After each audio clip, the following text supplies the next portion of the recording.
볼트레이트 2장 5항 모든 자에게 복음을 선포하라는 명령을 합니다. 60페이지입니다. 왜 모든 자에게 복음을 선포하라고 했을까요? 무슨 뜻일까요? 구원은 모든 자가 아니라 선택된 자, 영원에서 선택된 자만 받습니다. 그런데 all이라고 합니다. 가스펠 to all, 모든 자에게라고 했습니다. 이 말의 의미가 무엇일까요? 왜 모든 자라고 했을까요? 모든 자. 이 말의 의미는 모른다는 뜻입니다. 너희는 모른다. 누가 구원받았는지, 누가 유기된 자인지, 하나님의 정의가 명시된 것이 무엇이죠? 하나님의 자비의 뜻, 하나님의 정의의 뜻.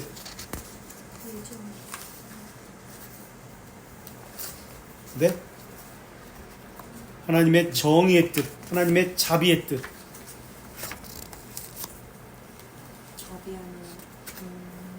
자비하면요?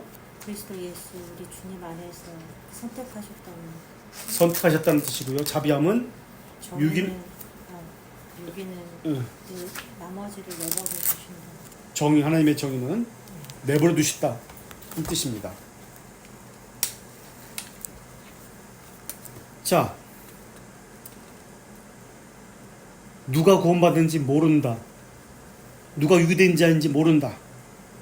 그러니까 이 주제는 지금 5항입니다. 2장 5항. 하나님 측면이 아닙니다라는 뜻이에요. 모든 자라는 뜻은. 그죠? 그럼 누구의 측면? 사람의 측면에서 바라본 것을 쓴 거예요. 그러니까 영원이라는 측면이 아니라 시간이라는 측면에서 썼습니다. 라는 뜻이에요. 하나님의 측면은 영원, 단번에잖아요. 또는 창세전, 영원, 영원전 이런 뜻인데, 이거는 하나님의 측면이 사람에게 적용되면 이것은 신비다, 비밀이다 그렇게 나오잖아요. 지금 이거는 사람의 측면, 그러니까 반복이다, 지속이다, 인식이다, 시간이다, 공간에 제한받는다 라는 뜻입니다. 회개라는 것을 예를 한번 들어볼까요? 회개의 경우 단번에 죄들을 사면하셨습니다. 이게 하나님의 측면이잖아요.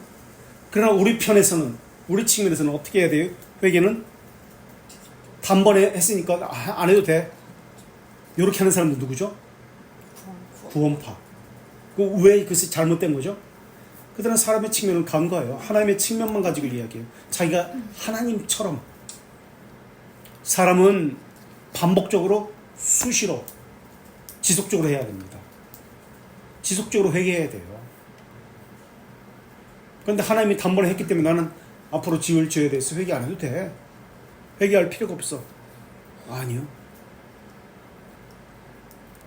우리 측면을 배제하는 것이죠. 하나님의 측면만 얘기하는 것이죠. 우리의 측면과 하나님의 측면이 동시에 있는 겁니다. 자, 그렇다면 여기서 모든 자에게 복음을 선포하라는 명령은 효과에 있어서는 선택된 자에게만 해당되는 것입니다. 그죠? 복음의 효과에 대한. 자, 복음 선포라는 명령을 했는데 1장 3항도 보세요. 주제가 44페이지. 뭐죠? 1장 3항 주제? 무한한 가치를 지닌 그리스도의 부르심. 1장 3항이? 복음 복음 선포예요. 1장 3항. 복음 선포인데 하나님은 사람이 믿게 하려고 이런 가장 기쁜 소식을 알리는 메신저들을 자신이 바라는 자에게 기뻐하시는 때 자비롭게 보내신다고 나왔습니다. 그죠? 바라는 자에게. 자신이 바라는 자입니다.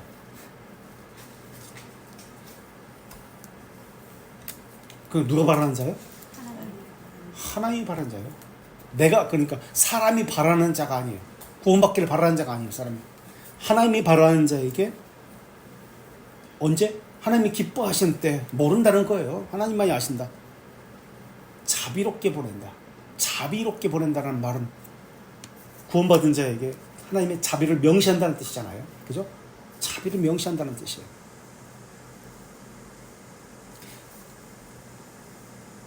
어디 나오죠? 벨지카 16장 14페이지 한번 찾아볼까요? 아까 보진 않았지만 14페이지 16장 1항 거기에 나옵니다. 네, 아까 말씀하셨으니까 1항에 하나님께서 본래 자신을 즉 자비함과 명시를 정의를 명시하셨다는 것이다. 2항 자비함이란 쭉 나가면서 행위와 무관하게, 그죠? 행위와 무관하게, 행위와 무관하다, 행위를 배제한다. 이게 무슨 뜻이죠? 예신이라는 뜻입니다.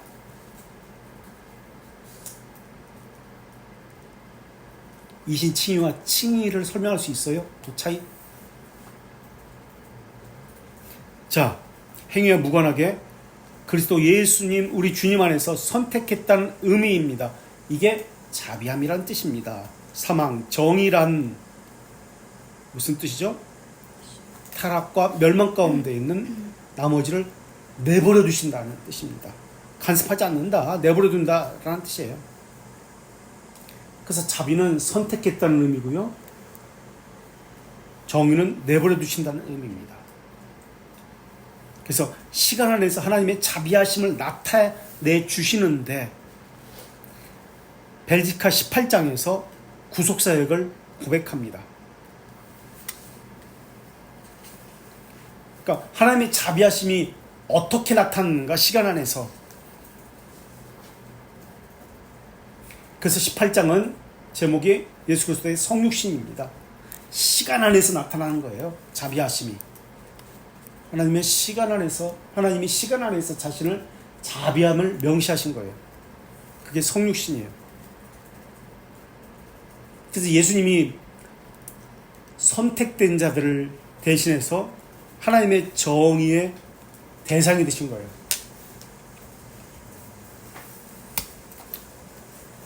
그리고 성령님은 예수 그리스도의 구속사역을 하나님이 기뻐하는 자에게 개인적으로 적용하십니다.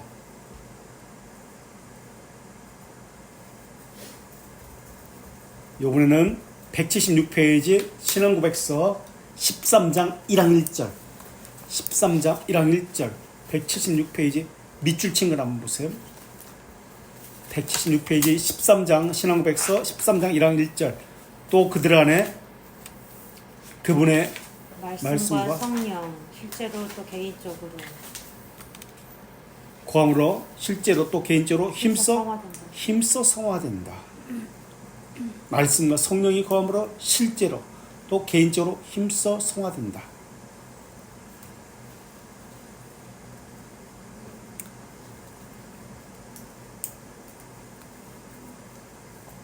메신저는 복음 선포를 하는데 돌트레이트 1장 3항으로 와서요. 누구에게 보내진다고 써있나요? 메신저는 보세요. 1장 3항 돌트레이트 복음 선포하는데 복음 선포에서 1장 3항 44페이지요.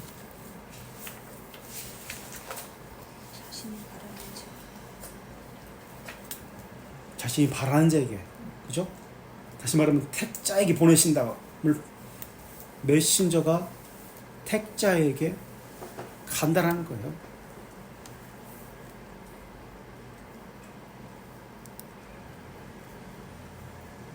(1장 3항에서는) 보세요. 메신저는 누구에게 가? 선택된 자에게 갑니다.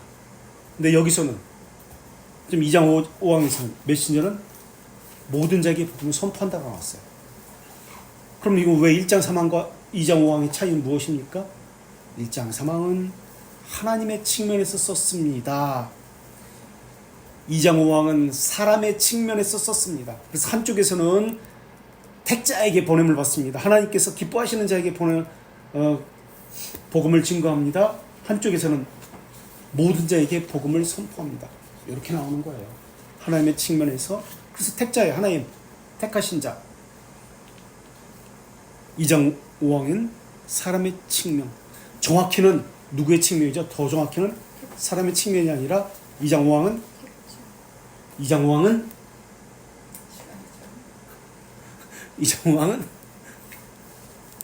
사람의 측면인데 정확히 누구의 측면에서? 1장 3항은 하나님의 측면인데 2장 5항은 물론 사람의 측면인데 그 중에서도 정확히 누구의 측면? 2장 5항이? 2장 5항이?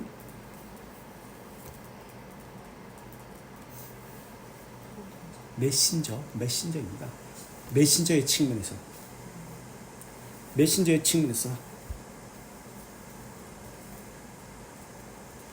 메신저의 입장에서 쓴 겁니다. 순전하게 전해야 된다. 메신저는 순전하게 누구든지 순전하게 전해야 된다. 메신저가 순전하게 복음을 전할 땐 어떤 반응이 일어납니까? 두 가지 반응이 일어납니다. 그것은 1장 4항에 나타납니다. 그래서 지금 2장 5항은 1장 4항과 연결됩니다. 1장 4항 44페이지 다시 보세요.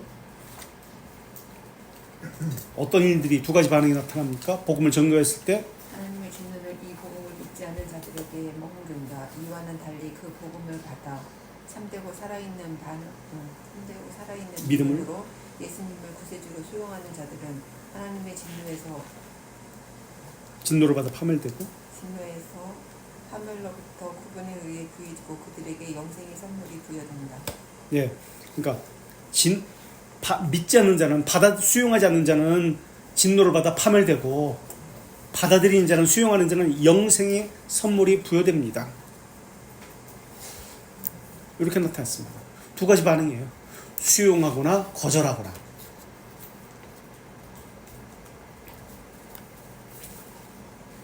참되고 살아있는 믿음이라고 1장 4항에 나타나죠. 이 말의 뜻은 무엇일까요? 참되고 살아있는 믿음. 1장 4항에 참되고 살아있는 믿음은 1장 3항에 보면 위에서 넷째 줄 그리스도를 믿는 회개와 십자가에 못 박힌 그리스도를 믿는 믿음을 갖도록 부르심을 받았다라는 뜻입니다.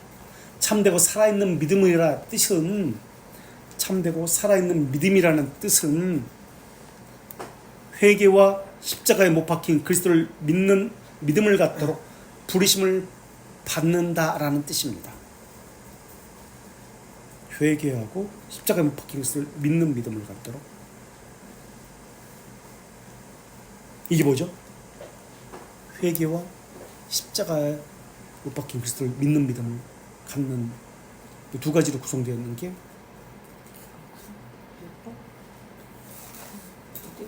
회개와 복음. 교회 아니 제가 답을 얘기해 버렸어요. 복음.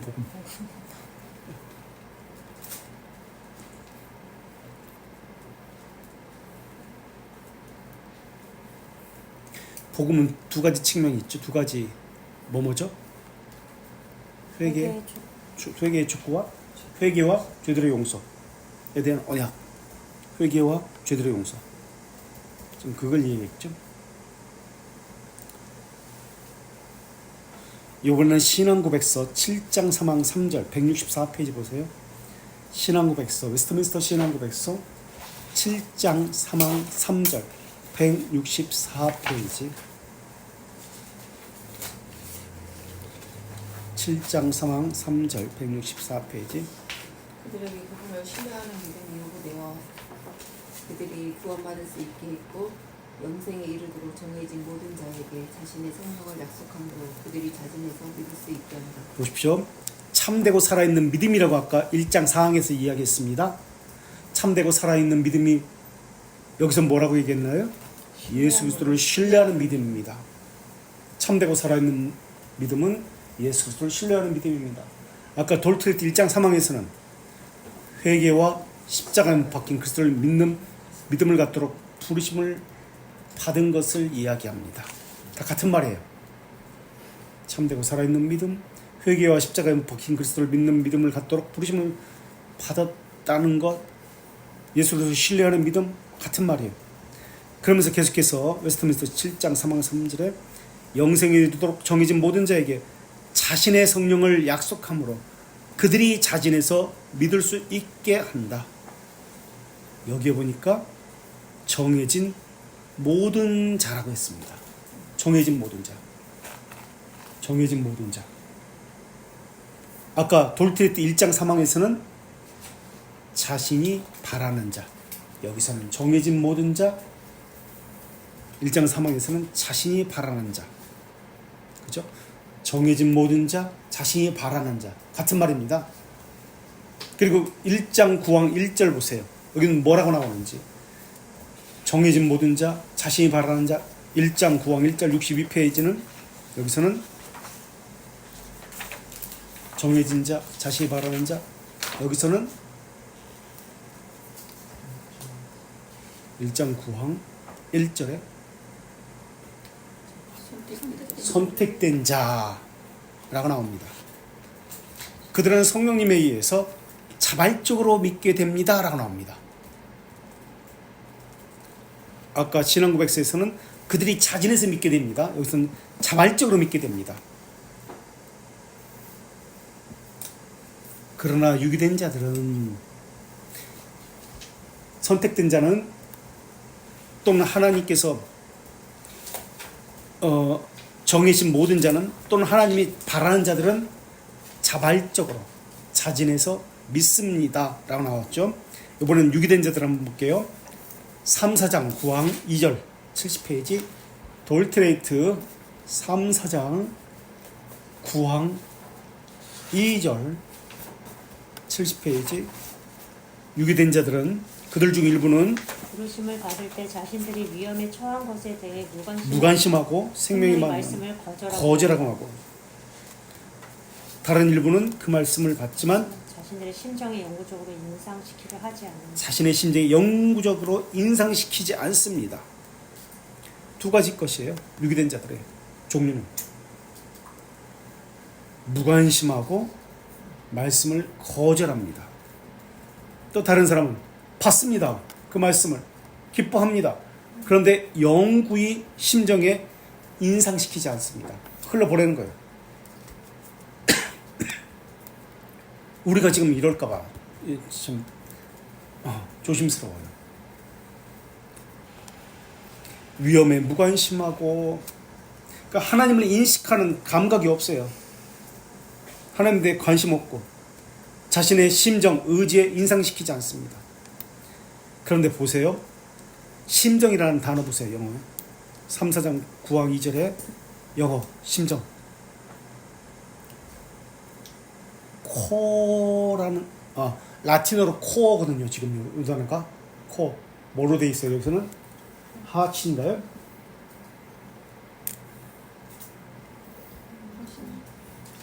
코어라고 돼 있어요. 라틴어 코어. 심장, 의지, 애정, 지혜. 인상시키지 않는다. 영구 인상시키지 않는다.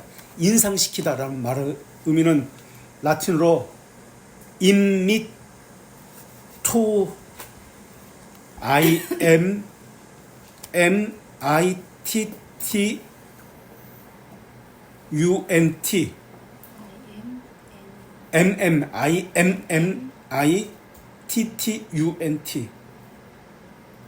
immittun트죠.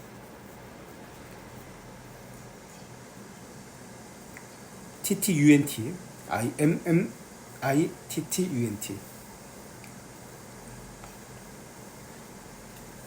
인상시키다 그러는데 접붙이다, 들여보내다, 삽입시키다 이런 개념이에요. 이게 라틴어로 임프레션이라고 나왔죠.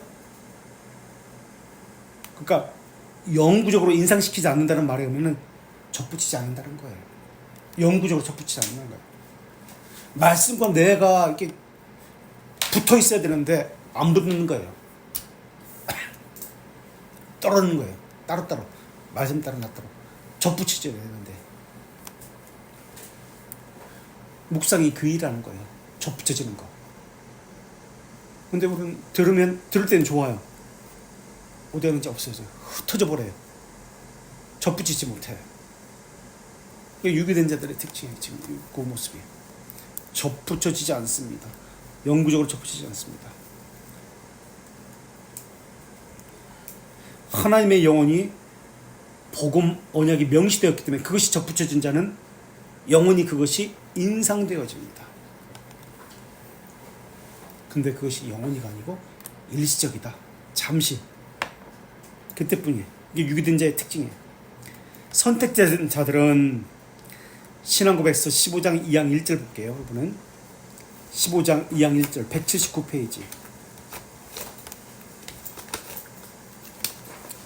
179페이지 웨스트민스터 신앙고백서 15장 2장 1절 선택된 자들의 모습은 어떤지 죄인은 그 회개로 인해 죄들이 주는 위험에 대한 시각과 자각만 아니라 거룩한 본성과 하나님의 공의로운 법에 정반대가 되는 그것들의 추악함과 가증함에 대한 시각과 지각을 가져 뉘우치는 자에게 베푸는 그리스도 안에 있는 그분의 자비함을 이해하는 순간 그것들을 애통하며 증오한다. 예, 반대죠.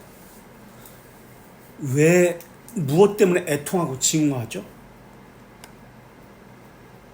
죄들의 추악함과 가증함 때문에 그것들을 애통하고 증오한다라고 했는데 무엇을 이해하는 순간 애통하고 증오하고 있죠? 하나님의 자비함을 이해하는 순간. 왜 애통하지 못합니까? 하나님의 자비함을 이해하지 못하기 때문에.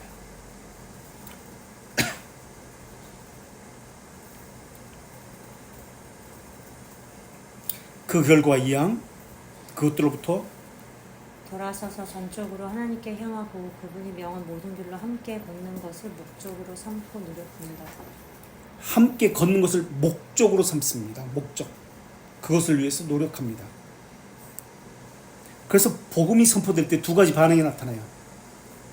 하나님은 그들에게 자비하심을 명시해야 합니다. 자비함의 영광을 아니면 정의의 영광을 명시합니다. 이게 신앙고백서 33장 2장에 나타나죠. 그런데 아르미스주의자들은 그리스도의 사역이 택자에게만 제한된다는 것을 거부합니다.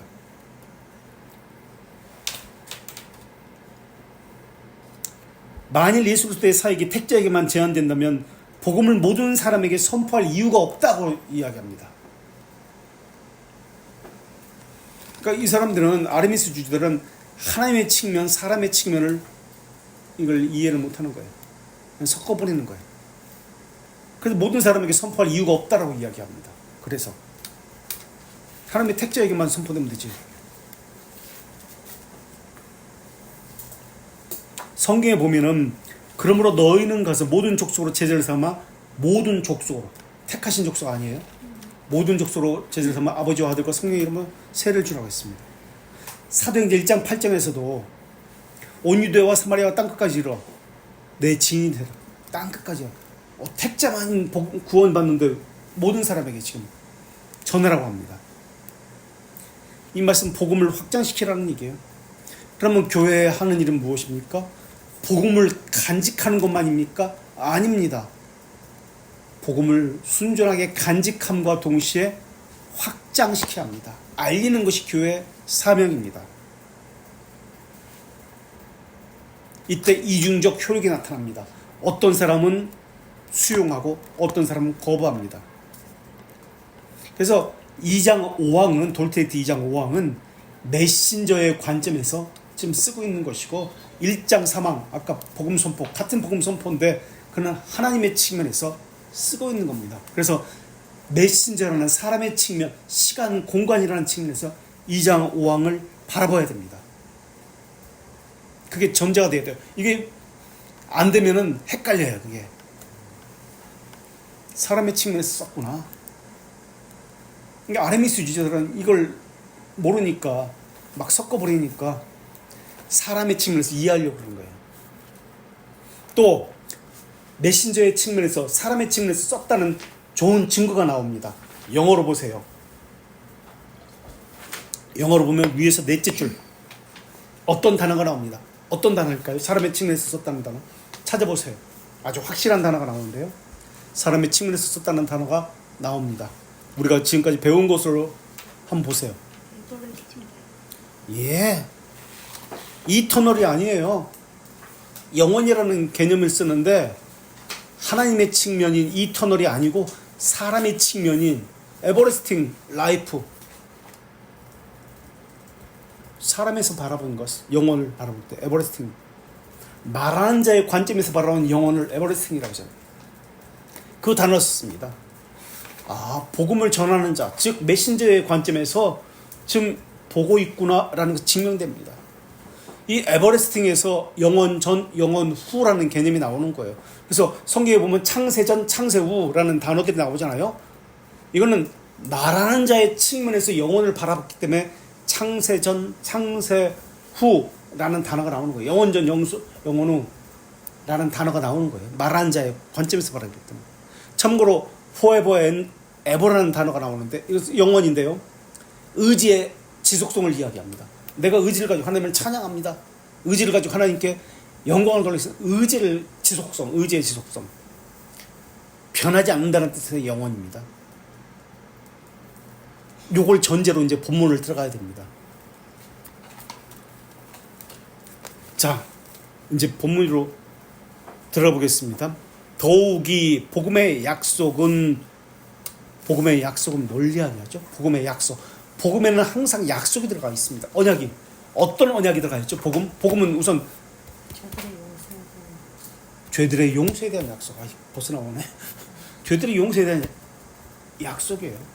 회개의 촉구와 죄들의 용서에 대한 약속입니다. 이게 복음이잖아요.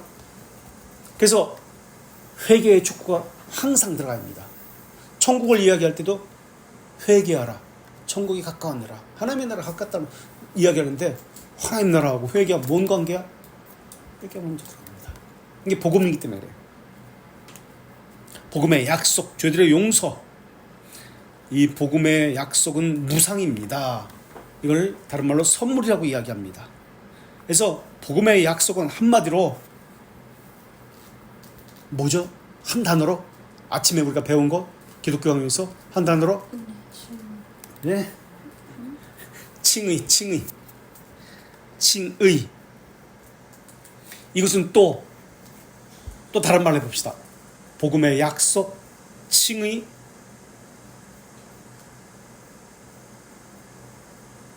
죄들의 용서, 복음의 약속, 칭의, 또 다른 말로 죄들의 약속, 복음, 죄들의 용서, 칭의, 또 아까 뭐라 그랬잖아요. 하나님의 자비의 하심으로 인간의 행위와 무관한 것. 이신. 인간의 행위와 무관한 것.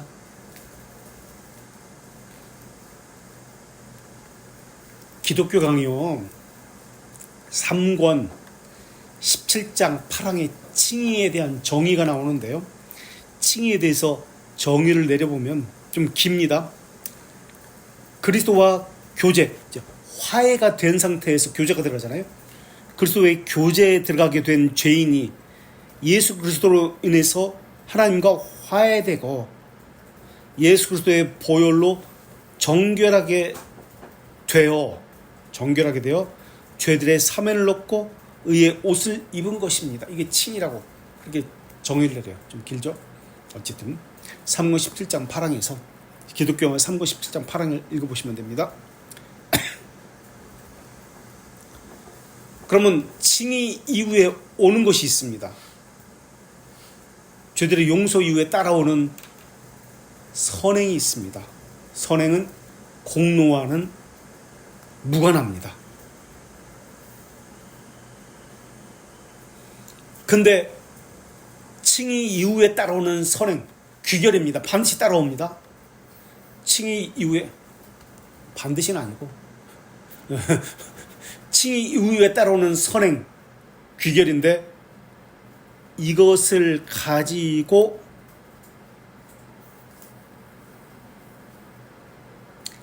의롭다 여기는 근거라고 말하는 사람도 있습니다. 칭의 이후에 따라오는 선행을 가지고 의롭다 여기는 근거가 바로 이 선행이다 라고 말하는 사람이 있습니다. 누굴까요? 네. 네, 똑같은 아르미스주의 로마 가톨릭. 자, 그렇다면 야고보서에서 말하는 행위와 로마서에서 말하는 행위는 어떤 점에서 다를까요? 야고보서는 행위로 구원받는다고 하고 로마서는 행위로 구원받지 못한다고 합니다. 이 말의 의미는 무엇일까요? 어떤 차이일까요? 야고보서는 칭의받은 후에 칭의받은 후에 선행을 이야기하고 열매로서 로마서는 받기 전에 칭의받기 전에 선행을 이야기합니다. 칭의 전 행위를 말하고 로마서는 야고보서는 칭의 후 행위를 이야기합니다.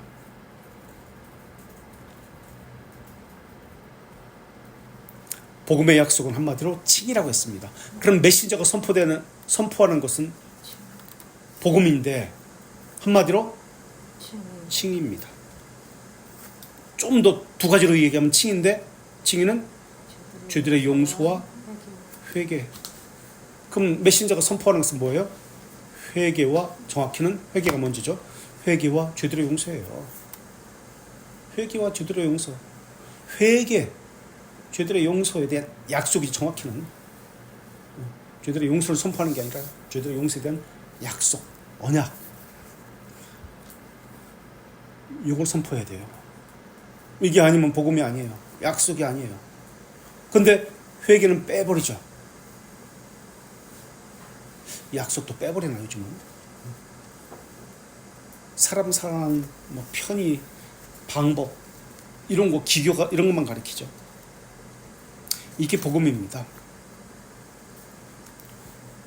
복음을 또 다른 말로 뭐라고 하냐면 기독교왕에서 믿음에 대한 교리라고 말합니다. 믿음에 대한 교리. 복음, 믿음에 대한 교리, 칭의, 하나님의 자비하심에 명시된 것, 인간의 행위와는 무관한 것, 다 같은 말이에요.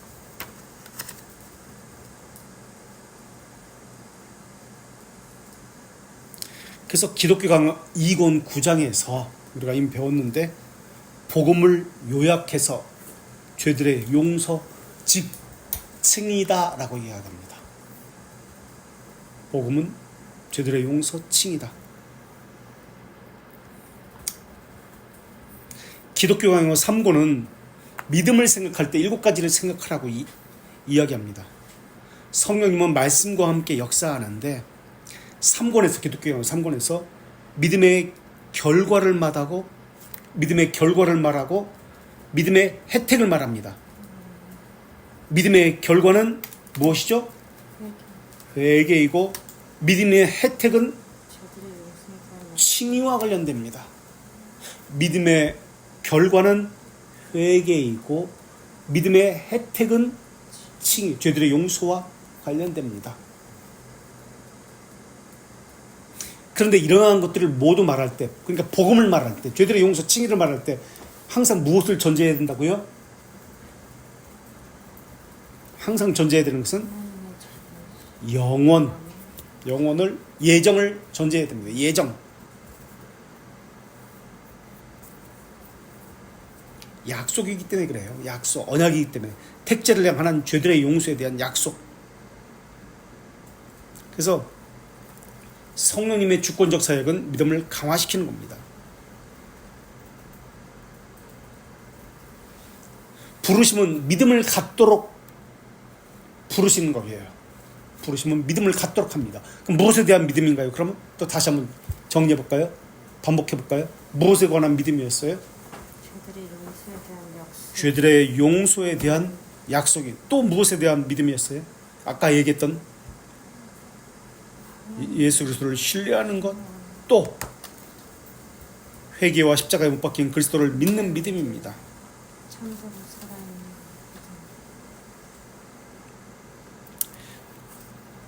그리고 결과적으로 그리스도를 믿는 자마다 멸망하지 않고 영생을 갖게 됩니다라고 했잖아요. 결론적으로 멸망하지 않는다는 것은 무슨 뜻인가요? 멸망하지 않고 영생을 얻는다. 멸망하지 않는다는 것은 정의 심판 정의 심판 안 받는다. 안 받는다. 네. 또 죄의 싹을 받지 않는다. 죄의 싹은 죽음이잖아요. 죽음은 일시적 죽음과 영원한 죽음이 있습니다. 우리가 알고 있죠? 영생을 갖게 된다는 말의 의미는 제1원인, 제2원인, 제3원인의 결과입니다. 영생을 받게 된다는 말은 제1, 제2, 제3원인의 결과인데 이것을 다른 말로 최종적 원인이라고 이야기합니다. 최종적 원인. 최종적 원인. 그래서 돌트레티 1장 1항 2절에 이 이야기가 나오죠. 최종적 원인. 자, 그래서 구원 진리는 제1원인, 제2원인, 제3원인을 포함합니다. 원인과 결과라는 개념이 아니에요. 포함한다는 뜻은 인과관계가 아니에요. 인과관계는 시간에 대해서 주어지는 것이에요. 영원이라는 개념에서 지금 말하고 있는 거예요. 하나님의 측면에서 종속관계입니다. 포함하는 관계입니다. 자연스러운 귀결이라고 이야기했지 결과라고 이야기하면 안 됩니다. 결과라고 우리가 이해하면 안 돼요. 귀결. 믿음과 선행의 관계도 마찬가지예요. 귀결입니다. 자연스럽게 나타나는 거예요. 열매를 맺는 것처럼 자연스러운 거예요. 그래서 믿음이 오는 선행은 결과다. 그렇게 이야기하면 안 돼요. 결과인데 결과가 아니에요. 귀결이지. 자연스러운 열매이지. 결과는 시간과 종속이라는 인과관계에서 나타나는 거예요. 원인과 결과라는 개념이에요. 그래서 언젠가 제가 로마서 강의하면서 이제 여러분들 안 계실 때예요. 사람들 없을 때. 선행은 결과입니다라는 말을 썼는데 그런 개념이 아니에요. 결과라는 개념이 아니라 논리적 귀결이라는 뜻. 자연스러운 열매라는 뜻입니다.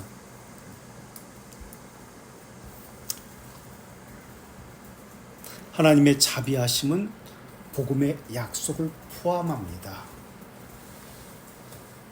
이 말의 의미는 칭의를 포함합니다. 라는 뜻입니다.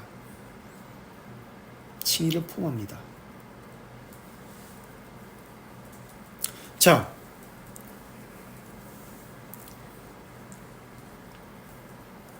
우리 2장 5항 들어보세요. 지금 설명한 것들 설명했는데 앞에 부분은 계속해서 더욱이 복음의 약속은 칭의는 죄들의 용서는 십자가에 못 박힌 그리스도를 믿는 자마다 멸망치 않고 멸망 죄의 싹 죽음 하나님의 정의를 명시하는 것이 없다. 멸망치 않고 영생을 갖게 된다는 뜻입니다. 이 약속을 회개하고 믿으라는 명령과 함께 회개하고 믿으라. 복음에는 두 가지 것이 있죠. 회개와 죄들의 용서. 회개해야 한다. 차별 없이 또 평등하게. 이 말의 의미는 행위와 무관하다. 모든 국가와 모든 자에게 선한 기쁨으로. 선한 기쁨은 하나님의 아까 찾아봤죠. 자발적인 의지, 하나님의 기쁘신 뜻 이런 개념이죠. 하나님의 자비하심은 이런 개념이죠. 하나님의 자비하심은 복음의 약속을 포함합니다. 그래서 의인은 사람의 행위에 의존하는 것이 아닙니다. 칭의는 죄들의 용서와 관련되어지고요. 또 순종과도 관련됩니다. 그래서 순종의 전가라고도 이야기합니다. 우리가 하이델베르크 60문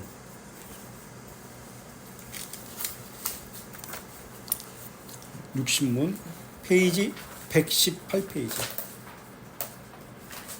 3항 60문 3항 그런데도 하나님은 나의 어떤 공로 없이도 오직 전적인 은혜로 하나님의 나의 어떤 공로 없이도 이게 무슨 뜻이죠? 이신 오직 전적인 은혜로 이것은 지금 요거에 따르면 우리 2장 5항에 따르면 선한 기쁨, 전적인 은혜로 또는 차별 없이 평등하게, 이런 개념이죠. 선한 기쁨, 전적인 은혜로 영원한 만족과 그리스도의 의와 거룩을 나에게 베풀고 전가시키고. 자, 전가된 게 뭐예요? 영원한 만족, 그리스도의 의, 거룩입니다. 그죠? 세 가지 것이 전가됐습니다. 심지어 사항, 내가 어떤 죄도 없거나 범하지도 않은 것처럼, 즉 내가 그리스도께서 나를 위해 수행한 모든 순종을 완전하게 수행한 것처럼 여긴다. 모든 순종을 내가 수행한 것처럼 여기십니다. 그러므로 그래서 5항에서 나는 나는 믿는 심정으로 이런 혜택을 수용합니다. 하나님의 은혜로 전가된 것이 세 가지입니다. 뭐죠? 만족, 만족, 의, 의, 거룩. 순전한 은혜라고 말하는 이유가 있습니다. 만족, 의, 거룩을 순전한 은혜라고 말하는 이유는, 순전한 은혜라고 말하는 이유는 내 행위를 배제하고 오직 그리스도의 공로 때문에 그렇습니다. 하나님의 은혜로 무상으로 믿음으로 주어졌기 때문에 그렇습니다.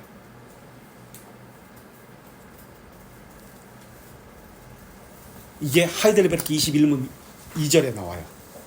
21문 104페이지 21문 2항에 참된 믿음은 21문 2항 104페이지. 이것은 다른 자만 아니라 나에게도 제3연 영원한 공의와 구원이 하나님의 은혜로 그리스도의 공로로서만 무상적으로 주어진 예, 하나님의 은혜로 그리스도의 공로로서만 무상으로 주어진 것입니다. 행위에 근것이 한 것이 아니기 때문에 하나님의 선물이다 불립니다. 우리 기독교학용 돌트레이트 2권 8항 1절 61페이지 8항 1절 2장 8항 1절 61페이지 밑줄 치는 거 보세요. 의지 앞뒤로 앞뒤로 그분의 가장 오늘의 의지와 목적. 이건 8항 아니 그 두 번째 의지 말고 믿음의 선물이 그들에게만 믿음의 선물이 그들에게만 베풀어져서 그들이 무료하게 구원을 예, 그 이유는 의롭게 하는 그 칭의가 믿음의 선물이 그들에게만 베풀어집니다. 선택된 자들에게만 베풀어집니다. 그것은 하나님의 의지였습니다. 하나님의 의지였습니다. 계속 나오죠. 그래서 그것을 선물이다라고 합니다.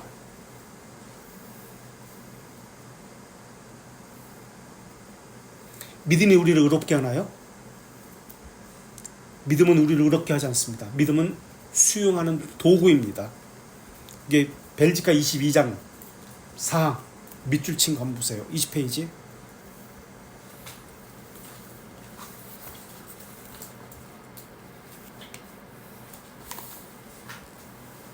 한갑 도구에 불과하다. 예, 도구예요. 믿음 때문에라고 그러면 안 됩니다. 믿음이 우리를 의롭게 하지 않습니다. 단지 인간적인 측면에서는 자기가 자발적으로 한 것처럼 느낍니다. 하나님께서 그렇게 느끼도록 해주신 거예요. 자유를 가지러 자기 한 게 아닙니다. 하나님께서 그렇게 느끼도록 해주셨기 때문에 그렇습니다.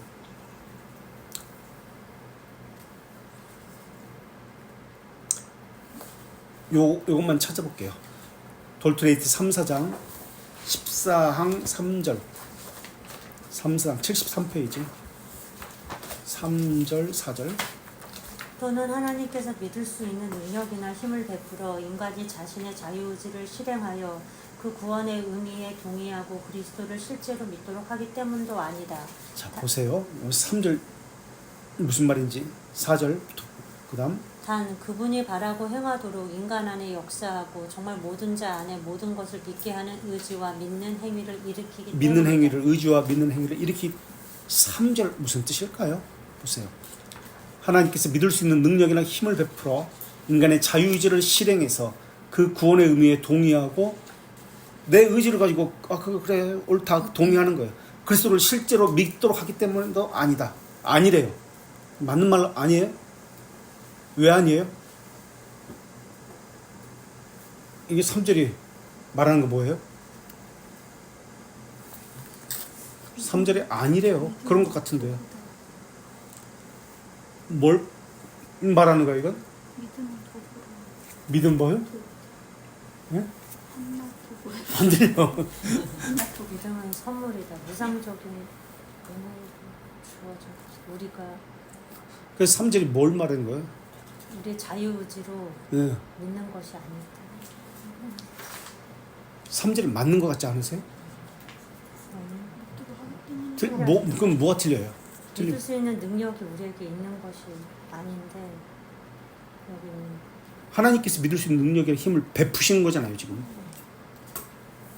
우리가 있는 게 아니에요. 그래요. 하나님이 주신 거예요. 믿을 수 있는 능력과 힘. 그럼 맞잖아요.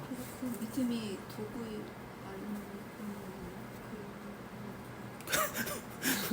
뭐라는 거야? 때문도 아니고 그러니까 아니다라는 걸 아니잖아요, 지금. 네, 아니죠. 네, 자신의 의지, 자유의지를 실행해서 하는 것이 아니지. 왜 아니냐고요. 맞는데 하나님께 믿을 수 있는 능력이나 힘을 베푸시는 거 맞잖아요. 근데 그게 아니래요. 인간의 자유의지를 실행해서 구원의 의미에 동의하고 그리스도를 실제로 믿도록 하기 때문도 아니다. 아니라고 그랬잖아요 지금. 맞으면은 그런데 아니라고 그러잖아요. 뭘 말하는 거예요 이거? 인간이 자기 의지로 그 믿음을 가질 수 없다라는 비밀적이다. 아니 하나님이 주신다고 분명히 써 있잖아요 여기. 네. 하나님이 주신다고 썼는데 뭘? 하나님이 주시면 네. 당연히 하나님이 주시는 믿음이 있기 때문에 당연히 나의 의지로 된 것처럼 다행히 자발적으로 행위로 나온다는 거. 아이고야. 자기가 네. 하나님께서 능력을 주시는데 자신이 한 것처럼 여기 그렇게 어렵다. 사망은 하나님이 힘을 주셔서 사람이 자기 의지를 더한다는 뜻입니다. 이게 뭐예요? 은혜 주시면 할 수 있다는. 바로 그거예요. 그게 뭐예요? 쌤이 왜 쌤이 편하게 했어요? 신의 협력. 이거는 협력하는 은혜를 지금 이야기하고 있어요. 하나님이 힘을 주시면 내가 할 수 있습니다. 협력하는 은혜. 그래서 로마 가톨릭 사상인데요. 은혜를 그들은 둘로 나눕니다. 역사하는 은혜와 협력하는 은혜로 나눕니다. 그래서 하나님께서 역사하는 은혜는 하나님께서 주시는 거예요. 하나 하시는 거예요.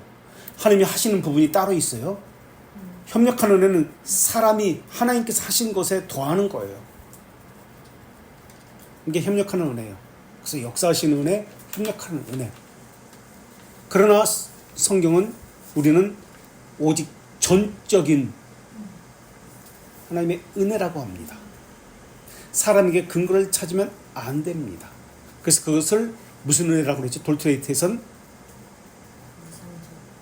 무상적 은혜 말고 불가항력적 은혜라고 합니다. 그래서 효과적인 부르심이 반드시 효과가 있다. 유효한 부르심이 있는 것이고 영적인 순종이 일어나는 것입니다.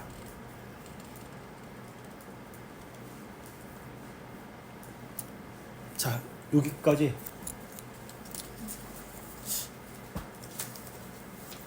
더 해도 되는데 여기까지